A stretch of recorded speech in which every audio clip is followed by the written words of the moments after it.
Hi everyone, welcome to digital GK classes. तो BPSC Bihar शिक्षक भर्ती का परीक्षा 7 से होने वाला है एंड आप सभी के मन में बहुत सारा जो है क्वेश्चन है एडमिट कार्ड पे रिलेटेड, जो सब्जेक्ट कॉम्बिनेशन है उससे रिलेटेड।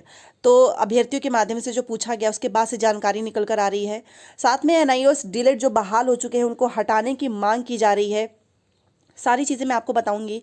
पहली बार आए हैं तो प्लीज़ चैनल को सब्सक्राइब करके वीडियो को लाइक कर दीजिएगा सो दैट आपको ऐसे ही अपडेट मिलता रहे। देखिए, एक एक करके बात करते हैं। सबसे पहले यहाँ पर आप देख सकते हो कि मध्य विद्यालय के सबसे ज़्यादा चल रहा है सामाजिक विज्ञान विषय में एडमिट कार्ड डाउनलोड करने से पहले आपको 4 में से 2 विषयों का करना है चयन। तो यहाँ पर जो है बीपीएससी के अभ्यर्थियों द्वारा जब पूछा गया तो बीपीएससी के वरीय अधिकारी ने कुछ यहाँ पर समाधान दिया है। जैसा कि आप यहाँ पर देख सकते हो कि दूसरे चरण, यहाँ पर देखिए, एडमिट कार्ड डाउनलोड करने के दौरान चयनित विषय से ही पूछे जाएंगे प्रश्न। क्योंकि देखो, आप वहाँ पे जो चीज़ सेलेक्ट करोगे तो वहीं से तो क्वेश्चन पूछा जाएगा। तो इन्होंने जो यहाँ पे एक सुझाव दिया है उसको भी देखना है। दूसरे चरण की शिक्षक नियुक्ति परीक्षा में मध्य विद्यालय 6 से 8 के सामाजिक विज्ञान विषय के शिक्षक अभ्यर्थियों से एडमिट कार्ड डाउनलोड करने के दौरान चयनित विषयों से प्रश्न पूछे जाएंगे। जो भी आप सेलेक्ट करोगे, ऐसा तो नहीं है कि आप सेलेक्ट कर रहे हैं हिस्ट्री या फिर ज्योग्राफी और आपका वो कॉम्बिनेशन भी नहीं बन रहा है और आपसे क्वेश्चन भी नहीं पूछा जाएगा। जो आपने सेलेक्ट किया है एडमिट कार्ड डाउनलोड करने से पहले वहाँ से क्वेश्चन पूछे जाएंगे। तो वही लिखा हुआ है कि एडमिट कार्ड डाउनलोड करने के दौरान चयनित विषयों से प्रश्न पूछे जाएंगे, इसलिए उनको दिए गए 4 विषयों में से 2 विषयों का चयन करने को कहा गया है। ठीक है। अभ्यर्थियों की पात्रता से इसका कोई लेना देना नहीं है। मतलब कि एलिजिबिलिटी, क्योंकि सबसे बड़ा सवाल उठ रहा है कि अब अचानक से ये 2 सेलेक्ट करने का कहाँ से आ गया। एलिजिबिलिटी में तो कुछ नहीं लिखा था ऐसा कि आपके पास ये 2 विषय होने चाहिए। तो इसका सीधा सा मतलब ये है कि आपकी एलिजिबिलिटी से ऐसा कुछ नहीं है, पात्रता से कोई लेना देना नहीं है। आपको 4 में से कोई 2 विषय का सिलेक्शन करना है। बट ये भी तो है कि जो चीज़ सेलेक्ट करेंगे, मान लो किसी ने हिस्ट्री पढ़ी ही नहीं है या किसी का नहीं बन रहा है ज्योग्राफी का, अगर वो सेलेक्ट करेगा तो क्वेश्चन तो वहीं से पूछा जाएगा।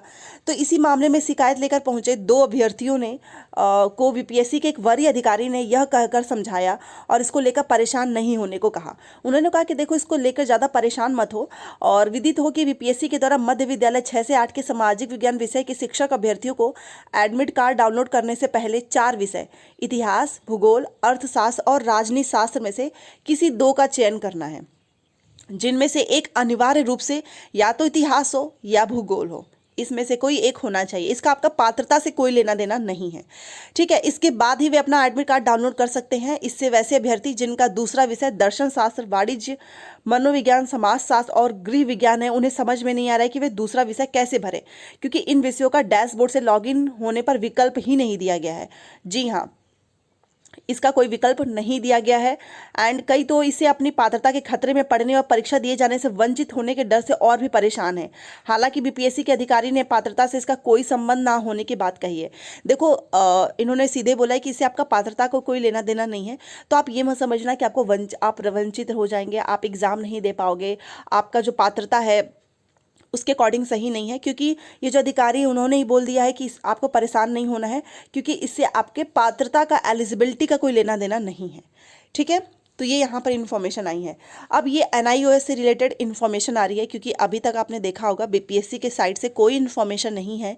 हाँ, ये बात और है कि टीआरई 2.0 में एनआईओएस डीलेट वालों को मौका नहीं मिलेगा।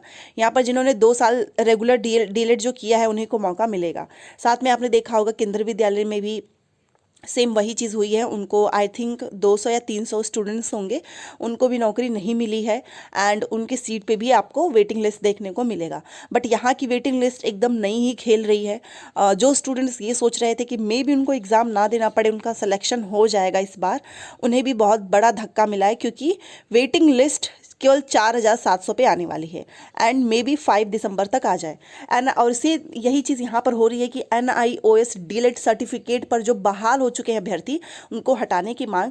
क्योंकि एक तरफ एक एनआईओएस डीलेट जो कि नौकरी पाए हुए हैं, जिनको ज्वाइनिंग लेटर मिला है, और वेटिंग लिस्ट में से इन एनआईओएस डीलेट को हटाने की बात हो रही है। तो एक डिग्री पे इनके साथ तो न्याय हो गया, इनके साथ अन्याय। तो इक्वालिटी होनी चाहिए। देखते हैं यहाँ पर क्या है। शिक्षक भर्ती संघ के जो पूर्व अध्यक्ष हैं अश्विनी ओझा ने सर्वोच्च न्यायालय के आदेश का हवाला देते हुए सरकार और शिक्षा विभाग के ढूलमूल रवैया पर सवाल खड़ा किया है।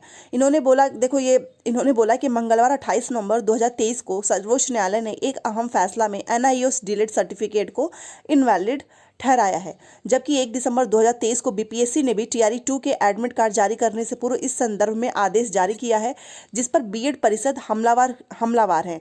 ओझा ने कहा कि माननीय न्यायालय वर्ग 1 से 5 में बीएड कैंडिडेट को बाहर कर दिया। आपको पता है ये बीएड को सबसे पहले बाहर किया गया था, जिसके चलते टीआरई 1 में बेहतर अंक के बाद भी बीएड अभ्यर्थियों को नियुक्ति से बाहर होना पड़ा। जब एनआईओएस से डिलीट करने वाले अभ्यर्थियों का सर्टिफिकेट ही अवैध हो गया है, तो फिर यह विद्यालय में कैसे बने हुए हैं? मतलब इन्होंने बीएड से कंपेयर किया कि बीएड में इतने अच्छे अच्छे नंबर लेकर आए थे, उनको तो बाहर कर दिया, तो ये कैसे बने हुए हैं? शिक्षा विभाग ऐसे शिक्षकों को तत्काल वेतन पर रोक लगाते हुए सभी को सेवा मुक्त करे और छठा चरण में पुनः काउंसलिंग का आयोजन किया जाए, ताकि रेगुलर डीएड अभ्यर्थी को वर्ग 1 से 5 में और बीएड अभ्यर्थियों को 6 से 8 में नियोजन का मौका मिल सके। 1 सप्ताह होने जा रहा है, लेकिन शिक्षा विभाग द्वारा इस पर कोई ठोस निर्णय नहीं लिया जा रहा है, जिससे स्पष्ट हो रहा है कि सरकार आगामी चुनाव को देखते हुए लीपापोती में लगी हुई है। यदि एनआईओएस से डीएलएड पर बहाल अभ्यर्थियों को सेवा मुक्त नहीं किया गया तो न्यायाधीश का अवमानना होगा, जिसके खिलाफ व्यापक आंदोलन किया जाएगा। विदित हो कि एनआईओएस डीएलएड और रेगुलर डीएलएड के अभ्यर्थियों ने इन दोनों ने ही मिलकर बीएड अभ्यर्थियों के खिलाफ 1 से 5 में बीएड को बाहर करने के लिए सर्वोच्च न्यायालय में याचिका दायर किया, जिसमें बीएड अभ्यर्थियों की हार हो गई और 1 से 5 के शिक्षक बनने से बीएड अभ्यर्थी वंचित हो गए।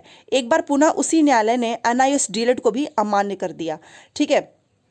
मौके पर मौजूद शिक्षक अभ्यर्थी एवं पटना उच्च न्यायालय के अधिवक्ता विमलेश पांडे ने बताया कि बीपीएससी द्वारा शुक्रवार को स्पष्ट कर दिया गया है कि 10 अगस्त 2017 से पूर्व बहाल अप्रशिक्षित शिक्षक के लिए 18 माह वाला डीएलएड मान्य है।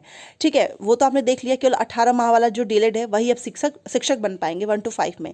उसके बाद बहाल लोगों का सर्टिफिकेट अवैध है, तो फिर इन्हें टर्मिनेट करने में विलंब क्यों हो रहा है? उन्होंने क्लियरली लिखा है कि जो 2017 से पूर्व आपने देखा होगा जो किए हैं केवल वही मान्य है। तो इसका मतलब ये है कि तो फिर अभी क्यों ये लोग इनको टर्मिनेट करने में क्यों विलंब किया जा रहा है? श्री पांडे ने आगे कहा कि जब बीएड बाहर हो सकता है, 6 साल नौकरी करने के बाद गेस्ट टीचर को बाहर किया जा सकता है, तो यहाँ पर देखिए इन्होंने बीएड से कंपेयर करके बताया। लास्ट वाली लाइन देखिएगा कि इन्होंने लिखा है कि देखो जब बीएड बाहर हो सकता है, 6 साल नौकरी करने के बाद गेस्ट टीचर को बाहर किया जा सकता है, तो जिनका सर्टिफिकेट ही अवैध है वो सिस्टम में कैसे बने रह सकते हैं? सरकार कोर्ट के फैसले का सम्मान करते हुए सभी को बाहर करे और उन सीटों पर पुनः काउंसलिंग आयोजित किया जाए। तो कुल मिलाकर आप यहाँ पर देख सकते हो एनआईओएस डीएलएड को हटाने की मांग चल रही है कि जब बीएड वाले बाहर हो गए ये कहकर कि इनके तो नंबर भी अच्छे हैं कि कोर्ट के अकॉर्डिंग ये एलिजिबल नहीं है, तो फिर इनको क्यों रखा गया है? इन्हें भी बाहर करना चाहिए और इस पर डीएलएड वालों को 1 to 5 में जो है वो करना चाहिए और 6 to 8 में भी एनआईओएस डीएलएड वाले हैं तो वहाँ पर बीएड वालों का करना चाहिए। और जब बीएड जो गेस्ट टीचर थे उनको बाहर कर दिया गया तो कहीं ना कहीं चुनाव को देखते हुए ऐसी लिपापोती चल रही है, ऐसा यहाँ पर लिखा हुआ है, आप देख सकते हो। तो बाकी ये इन्फॉर्मेशन एनआईओएस से थी और ये आपका एडमिट कार्ड से रिलेटेड है। तो जो विषय चयन है इसमें सिंपल सी एक बात है कि ये आपका पात्रता से इसका कोई लेना देना नहीं है और ऐसा नहीं है कि आप बाहर हो जाएंगे, आप एग्जाम नहीं दे पाएंगे, कोई दिक्कत की बात नहीं होगी। तो इसलिए ये मत सोचना कि ये आपके एलिजिबिलिटी से रिलेटेड है। ठीक है, बाकी जो भी चीज़ें आएंगी मैं आपको बता दूंगी। मिलते हैं नेक्स्ट क्लास में। Thanks for watching.